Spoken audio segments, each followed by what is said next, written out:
Welcome to video number 2 in my series of What is Truth? Today I want to go off the beaten path a little bit and talk about revised history. Recently I have been accused of revising history. So let's write that on the board.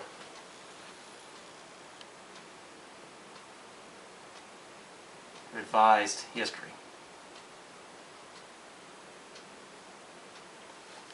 While I won't go into detail of what history is being revised, because it was not told to me which specific parts of history I did revise, one thing's for sure: this person has based his opinion upon this book. It's called The King James Only Controversy.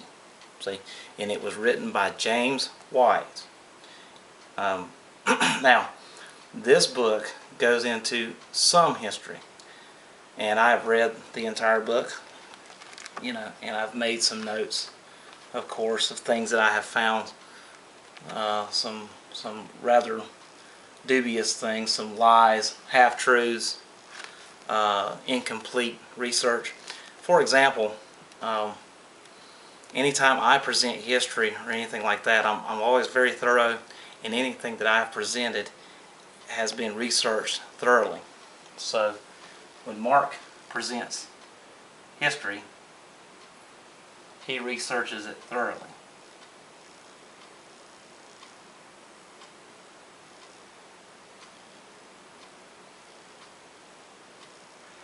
Now, when I was asked to read this book, I started a 30-minute basic outline of Bible history, and after the first 3 or 4 minutes of that outline, of that 30-minute to maybe 45-minute outline, the person I was talking to said, "Stop right there. I don't want to hear it. This is about the NIV. I don't want to hear it. You need to read James White." So I said, okay, I'll get a copy of James White's book, The King James Only Controversy, and I will read it. And then that person told me, no, you don't need to do that. It's okay. And I said, no, it's not okay. This is a serious subject. I want to get it right. I want to make sure I'm thorough, accurate, and absolute in what it is that I know, believe, and preach. So I ordered this book. I got it about a week later, read it in about 3 or 4 days, and made some amazing discoveries. For example, James White, when he goes through history,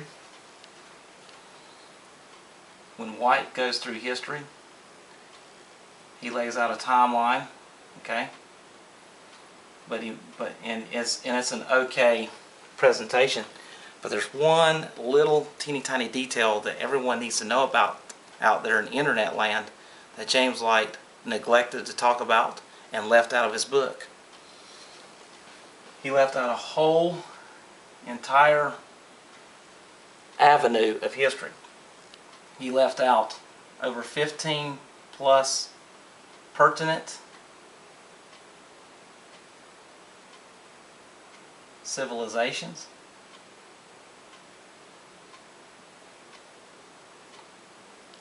He left out, I think, 10 plus important events.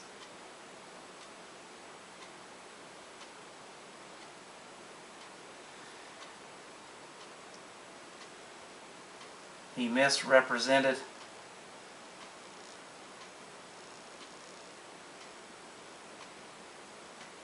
Erasmus because he did not consider all the facts. He didn't even state all the facts about Erasmus.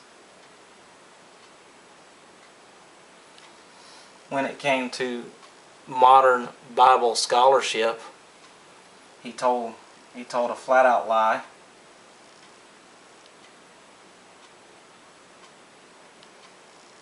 About Virginia Mollenkott.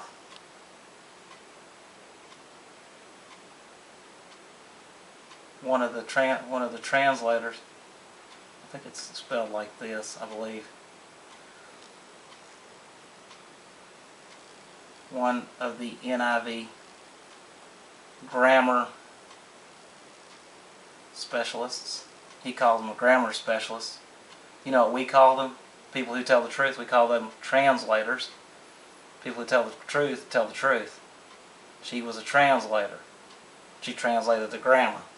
Very simple. And you know, and there's more that goes along with all the things that White left out. I mean, White did not include any of this. And there's even more that he left out, or he changed, or he was very ambiguous about. Ambiguity,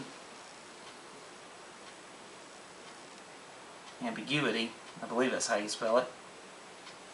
Ambiguity is very big with Charismatics and Catholics. They like to be ambiguous. They don't like to be clear, because they always like to leave an avenue of escape, because they know they're wrong. They're wrong about James White. I would love to talk with the person who accused me of revising history. I revised nothing. I'm going to make that statement again. I revised nothing. I only went by what I read, what you told me to read. This man revised things because he's a charismatic. He's a closet charismatic. He's a fundamentalist who cares nothing for the fundamentals of the faith, really. Another thing about this book, when people suggest that you read this book, is that they don't tell you that he references some other works and materials, which that should be assumed. But the person who told me to read this book didn't tell me to read the other reference materials. Fortunately, I had those other materials, such as this book, New Age Bible Versions by Gail Riplinger. See, I have this book, and I've read this book. I've read this book. I've read this book. I've compared these two books. This book lies. This book tells the truth. And I would love to demonstrate that to anyone who knows me personally in life. I'd love to demonstrate that fact of what I just said, that this is a lie and this is the truth. Love to demonstrate that to you on a one-to-one event, if you so desire for me to do that for you. Now, there are many excellent books of history that you could read.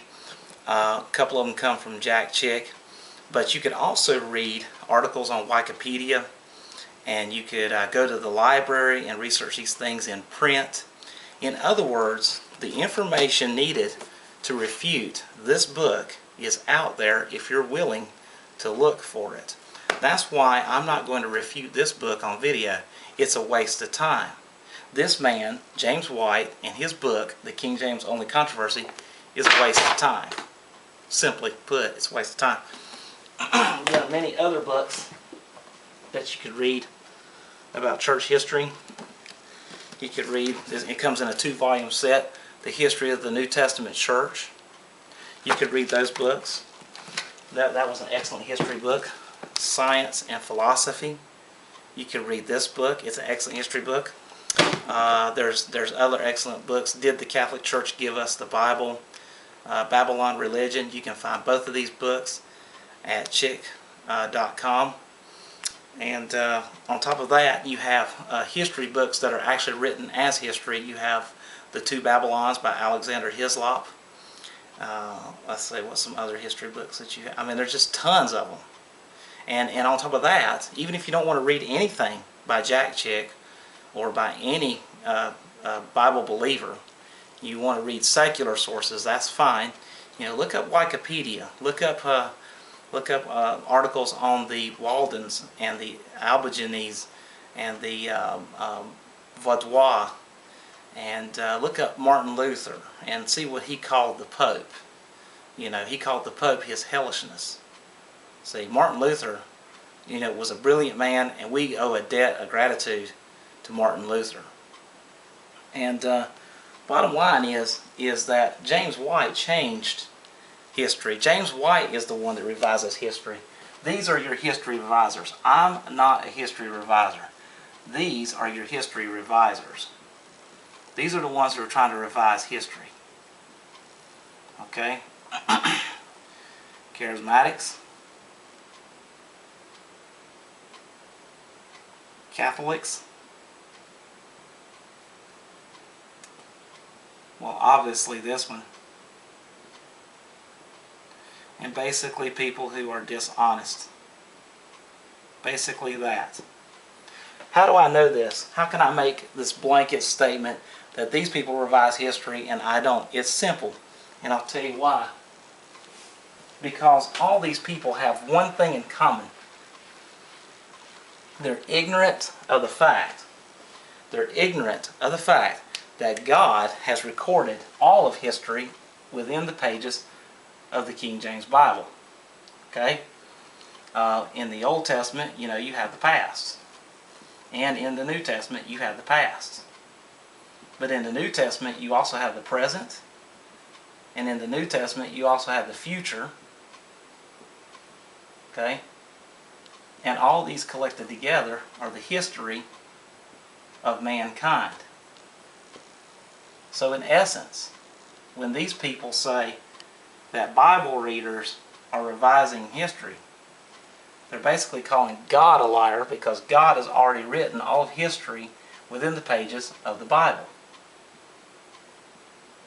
If you want me to show you this fact, and you know me personally, I would love to sit down with any of you who have accused me of revising history. And I can sit down with you for hours on end and show you where the Bible has all of history, past, present, and I mean 2011, and then the future, 2011 and beyond, all recorded in the Bible. Love to show you that if you ask me honestly. If you're going to be a dirty, rotten reprobate and dishonest, and you're going to ambush me at your home, then don't ask me. So the bottom line is, Romans 3:4, Numbers 23:19. They both say that God is not a liar. But these people, Charismatics, Catholics, Atheists, say that God is a liar. So who are you going to believe? Are you going to believe these people, or are you going to believe God? Me personally, I'm going to believe God. Thank you for watching this video. On the next video, we'll talk about why the Bible is the truth.